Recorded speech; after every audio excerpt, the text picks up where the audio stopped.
देखो क्या था इसमें, represent the following frequency distribution by a simple bar diagram. आपके पास मार्क्स गिवन है, फ्रीक्वेंसी गिवन है।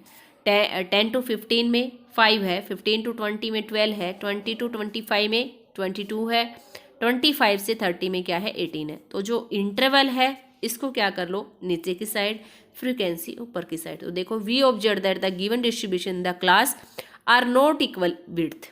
जो आपके पास क्लास दे रखी है वो क्या है, इक्वल विड्थ में नहीं है।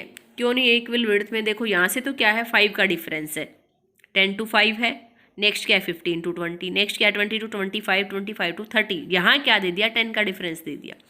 तो we observe that the given distribution that class are not of equal width, we shall first modify the class so to make the equal width. जो आप ग्राफ बनाओगे हर एक में आपके पास क्या होनी चाहिए, जो विड्थ है वो इक्वल होनी चाहिए। जैसे यहाँ तो हो गया 5 का, यहाँ हो गया 10 का डिफरेंस, ऐसे नहीं है हर एक में, या तो 5 का या 10 का है या उसके मिड का कुछ डिफरेंस है, वो सेम डिफरेंस होना चाहिए। तो यहाँ से देखोगे सबसे पहले हम क्या बनाएंगे इसमें, इक्वल विड्थ। इक्वल कैसे बनाएंगे, तो स्मॉलेस्ट विड्थ कितनी है 5, सबसे पहले सबसे कम कितनी है 5, और हाईएस्ट कितनी है। We shall now break the class with the width more than 5, then the frequency of class 30 to 40 is 10, ज़्यादा कितनी है 10। we shall split into 2 class 30 to 35 और 35 to 40। इसको क्या करेंगे, 2 क्लास में कर देंगे, दीज आर इक्वल फ्रीक्वेंसी। अब जो आपके पास फ्रीक्वेंसी है 10, इसको भी क्या कर दो हाफ हाफ डिवाइड, 30 से 35 में 5, 35 से 40 में 5। ऐसे ही क्या आपके पास नेक्स्ट है, similarly the class 40 to 60 should be split into 45 से 45, 45 to 50, 50 to 55, 55 to 60। तो देखो अब आपके पास कितना 40 to 60 सीधा कितने का है 20 का डिफरेंस है, 20 का, लेकिन हमें क्या चाहिए 5 का। यहाँ तो 10 का ही था तो 2 में डिवाइड करेंगे, यहाँ कितना है 20 का, तो कितने में डिवाइड करोगे 4 में। अब 4 में कितना आएगा, 8 को भी कितने में डिवाइड करोगे 4 में ही करोगे ना, 4 में कितना इक्वल इक्वल करना पड़ेगा।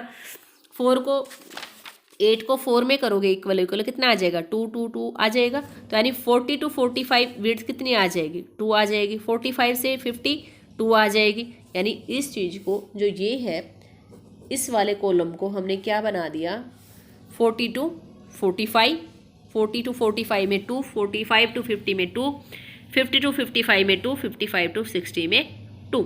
Now we can construct a bar graph, modify class and frequency. क्या करोगे, जो मॉडिफाई की है अब आपने बार ग्राफ, उससे आप क्या बनाओगे ग्राफ बनाओगे। आपको जो गिवन है इनिशियल उससे नहीं बनाना है, आपको क्या करना है, जब आपने चेंज की है टेबल उससे आपको क्या बनाना है बार ग्राफ बनाना है।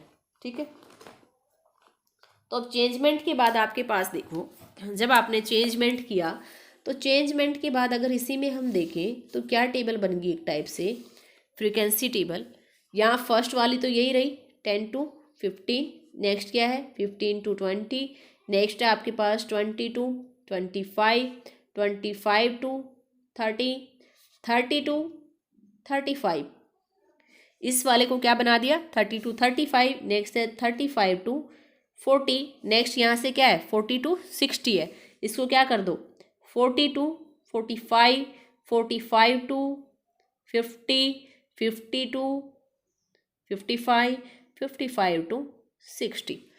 अब ये तो यहाँ तक तो हमें दे ही रखी है फ्रीक्वेंसी, इसमें तो कोई चेंज नहीं करना, यहाँ चेंज करना है। अब देखो इसको हमने 30 to 40 को क्या कर दिया हमने 30 to 35, 35 से 40 2 में डिवाइड कर दिया, तो जो इसकी फ्रीक्वेंसी है इसको भी 2 में डिवाइड कर दो, तो इसका 10 का हाफ कितना होगा 5, तो ये कितनी हो जाएगी 5 5। ऐसे क्या 40 to 60 को कितने में किया है 4 4 में, यानी 4 इंटरवल बन गए 40 to 45, 45 से 50, 50 से 55। अब टोटल है कितना 8 है। अब 8 को 4 पार्ट में बनाओ, कितना आ जाएगा 2 यहाँ पे, 2 इधर, 2 इधर, 2 इधर। अब इस जो ये आई है ना टेबल, इससे क्या बनाना है आपको, ये ग्राफ बनाना है। तो इसे कैसे बनाओगे, नीचे ये इंटरवल लिख लोगे 10 to 15, 15 to 20, लास्ट कितना है 55 to 60। इधर आपको क्या दे रखी है फ्रीक्वेंसी दे रखी है, मिनिमम कितनी है 5, लास्ट आपके पास कितनी है 22। तो 5 5 के डिफरेंस पे 25 तक कर लो, 5 10 15 20 25। अब देखो 10 to 15 में फ्रीक्वेंसी कितनी है 5, तो यहाँ से क्या करो 5 का बार आ जाएगा 5 के सामने। नेक्स्ट क्या है 15 to 20 पे, 15 to 20 पे कितना है 12, तो 15 to 12, 10 से ऊपर 15 से नीचे ये आ जाएगा। नेक्स्ट क्या है, 20 to 25 में कितनी है 22, तो यहाँ 20 से ऊपर 25 से नीचे ये आ जाएगा। 25 से 30 कितनी है 25 to 30 18, 18 क्या आएगी 20 और 15 के मिड में। नेक्स्ट क्या है 35 to 15, अभी बनाई थी 5, 35 to 40 कितनी है 5। अब नेक्स्ट जो आपने इंटरवल बनाए उनमें हर एक में कितनी है 2 2 है, तो हर एक के सामने क्या कर दूँ 2 2 की, ये आपके पास क्या हो जाएगा सिंपल ग्राफ। अब नेक्स्ट है आपके पास multiple graph. Multiple bar graph में क्या होगा, the multiple bar graph with those diagram which are use to compare two और more related variable with respect to time और location, or in other words this diagram represent more than one type of data at that time.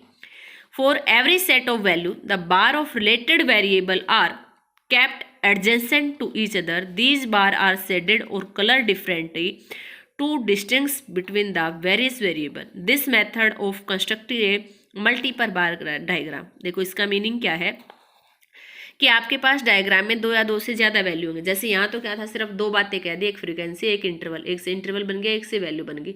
अब इससे हो सकता है frequency से next एक और वैल्यू हो, या मार्क्स से एक्स्ट्रा आपके पास उसकी परसेंटेज और मेंशन कर दे।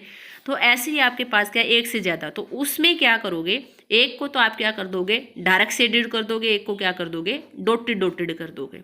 ऐसे आप कंस्ट्रक्ट करो, क्योंकि यहाँ तो आपके पास ऐसे करोगे तो दोनों डिफरेंट हो गए नहीं, तो उसमें क्या करोगे एक सिंपल इस टाइप से बना दोगे, एक को क्या करा दोगे डॉटेड से। तो अब देखो जैसे यही दे रखा एग्जांपल, इसने क्या कहा है ईयर वाइज ये है 2009, 10, 11, 12 ये दे दिया। अब प्रोडक्शन दे दी, राइस की भी दे दी, व्हीट की भी दे दी। अब हमें सिंपल ये दे रखा होता इस वाला ग्राफ, तो इसका तो सिंपल बना देते कि ईयर नीचे की साइड ले लो, यहाँ आपके पास इधर क्या ले लेते आपके पास राइस की प्रोडक्शन ले लेते। लेकिन है क्या हमारे पास एक ही टेबल को हमें एक ही ग्राफ में बनाना है, अलग अलग में नहीं बनाना है। जब मल्टीपल दे रखे तो राइस और व्हीट दोनों को रिप्रेजेंट करना है। तो देखोगे यहाँ से टोटल प्रोडक्शन मिनिमम कितनी है आपके पास 5 के डिफरेंस पे लिख लो। मैक्सिमम आपके पास कहाँ तक है 20 तक, तो 25 तक लिख लो। तो इधर क्या कर लो प्रोडक्शन टन में 5, 10, 15, 20, 25, इधर लिख लिए ईयर।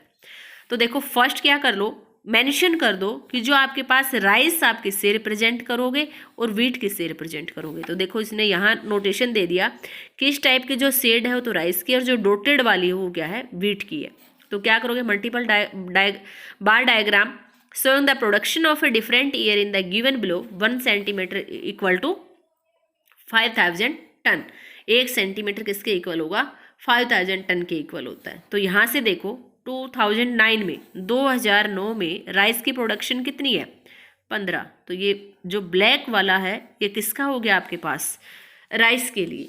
इस वाली जो नोटेशन है किसके लिए रही है हमने, यहाँ मेंशन करोगे पहले वो राइस इस टाइप से नोटेशन है, डॉटेड से क्या है व्हीट, तो राइस हो गए। अब 2009 में ही व्हीट कितने हैं 12 है, तो 15 और 10 के बीच में 12, ये 12 इसी के साथ आ जाएगा, इससे क्या कर दो डॉटेड। थोड़ा ना गैप में लेना टाइम उन्हें, ताकि ये बार डायग्राम ऐसे रिप्रेजेंट कर सकूँ। नेक्स्ट है 10 में आपके पास राइस कितने हैं 20, तो 20 और कितने में 10 में, ये बना दिया। और किससे नोटेशन है इसकी राइस की, इससे नोटेशन है। अब 16 क्या है व्हीट है, व्हीट इससे 16, 50 अब आ जाएंगे, 15 अब आ जाएंगे, डॉटेड डॉटेड कर दो। ऐसे नेक्स्ट वाला कर दो 2011 में कितने हैं राइस 12 हैं, और उसके बाद क्या है व्हीट कितने हैं 10 है। ऐसे 16 क्या है ये आपके पास राइस है, ये क्या है व्हीट है। तो अलग अलग से ऐसे रिप्रेजेंट करोगे जब आपके पास क्या दे रखा हो ज़्यादा डाटा दे रखा हो। अब देखो यहाँ तो थे 2 ही डाटा, 1 का हो गया 2 का हो गया। नेक्स्ट केस क्या है 3 डाटा। अगर आपके पास क्या दे रखी है अब 3 चीज़ें दे दी, एक ए फर्म दे दी, बी फर्म दे दी, सी फर्म दे दी, ईयर दे दी आपको 10, 11 में आपके पास ए फर्म में कितनी प्रोडक्शन है, बी में कितनी है, सी में कितनी है। तो अब इसको आप फाइंड आउट करना है। तो यहाँ से क्या बन जाएंगे 3 बार ग्राफ दे दोगे, उनकी नोटेशन अलग अलग रिप्रेजेंट करोगे। बार ग्राफ प्रोडक्शन किस में दे रखी है 10 और ईयर में, ईयर तो इधर लिख लिया। फर्म कितनी है ए बी सी, ए में प्रोडक्शन कितनी है, बी में कितनी है, सी में कितनी है। यानी ए फर्म की 2010 में कितनी प्रोडक्शन है, 2010 में बी फर्म की कितनी प्रोडक्शन है, सी की कितनी है। तो उसकी नोटेशन अलग अलग बना लो। ऐसे स्टेट में बना ली ए फर्म की, तो यहाँ मेंशन कर दो बी की डॉटेड से, सी की क्रॉस वाली। तो तीनों को यहाँ रिप्रेजेंट करोगे। देखोगे अब 2010 में आपके पास फर्म ए की प्रोडक्शन कितनी है 16, तो फर्म ए की 16 ले ली यहाँ से। अब 16 फर्म ए की नोटेशन हमने किससे दी है, स्ट्रेट लाइन से दी है। ऐसे आपके पास फर्म बी के आपके पास किससे नोटेशन है, डॉटेड से कितनी दे रखी है 30 दे रखी है। फर्म सी की कितनी दे रखी है 40 दे रखी है, ये आपके पास हो जाएगी। अब 2011 में देख लो ऐसे ही प्रोडक्शन, तो अगर आपके पास क्या है ज़्यादा दे रखी है तो ऐसे आप रिप्रेजेंट करोगे। जो आप ग्राफ नोटेशन दे रहे हो ये यहाँ मेंशन कर दो, आपकी मर्जी है स्ट्रेट लो क्रॉस लो कौन से को भी कुछ लो, लेकिन वो यहाँ मेंशन कर दो। क्रॉस को आप ए ले सकते हो, डॉटेड को ए ले सकते हो, आपकी मर्जी है, लेकिन वो चॉइस पहले यहाँ मेंशन करोगे उसके बाद ग्राफ रिप्रेजेंट करोगे। ठीक है।